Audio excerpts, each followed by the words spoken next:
Hi friends, ಎಲ್ಲರಿಗೂ welcome to Tejas Kannada vlog. ಯಾರೆಲ್ಲ ನನ್ನ ಚಾನಲ್ನ ನೋಡ್ತಾ ಇದ್ದೀರಾ, ಪ್ಲೀಸ್ ಲೈಕ್ ಮಾಡಿ, ಸಬ್ಸ್ಕ್ರೈಬ್ ಮಾಡಿ. ವಿಡಿಯೋ ನೋಡ್ತಾ ಇದ್ದೀರಾ ಬಟ್ ಲೈಕು ಸಬ್ಸ್ಕ್ರೈಬ್ ಮಾಡ್ತಾಯಿಲ್ಲ. ನಾನು ಯೂಟ್ಯೂಬ್ನ ಹೊಸ್ದಾಗಿ ಪ್ರಾರಂಭ ಮಾಡಿರೋದ್ರಿಂದ ನಿಮ್ಮ ಸಪೋರ್ಟು ನನಗೆ ಬೇಕು ಅಂತ ನಾನು ಕೇಳ್ತಾ ಇದ್ದೀನಿ.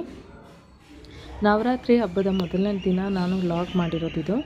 ಯಾವ್ಯಾವ ರೀತಿ ದೇವಿಯ ಪೂಜೆ ಆಗಿದೆ, ನಮ್ಮ ಮನೇಲೂ ಸಹ ಪೂಜೆ ಮಾಡಿ ನಾನು ದೇವಸ್ಥಾನ, ನಮ್ಮ ನಿಯರೆಸ್ಟು ದೇವಸ್ಥಾನ ಇದೆ, ರಾಜರಾಜೇಶ್ವರಿ ದೇವಸ್ಥಾನ. ಸೊ ಅಲ್ಲಿ ಯಾವ ರೀತಿ ಅಲಂಕಾರ ಮಾಡ್ತಾರೆ ಅಂತ ಪ್ರತಿಯೊಂದೂ ವೀಡಿಯೋದಲ್ಲಿ ಅಪ್ಲೋಡ್ ಮಾಡ್ತೀನಿ 9 ದಿನವೂ.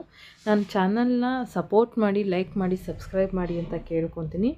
ವಿಡಿಯೋನ ಪೂರ್ತಿಯಾಗಿ ನೋಡಿ, ಆ ದೇವಿಯ ಆಶೀರ್ವಾದ ಎಲ್ಲರಿಗೂ ಸಿಗಲಿ ಅಂತ ಕೇಳ್ತಾ ಇದ್ದೀನಿ.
ವಿಡಿಯೋನ ಕೊನೆಯವರೆಗೂ ನೋಡಿದ್ದಕ್ಕೆ ಥ್ಯಾಂಕ್ ಯು ಸೋ ಮಚ್.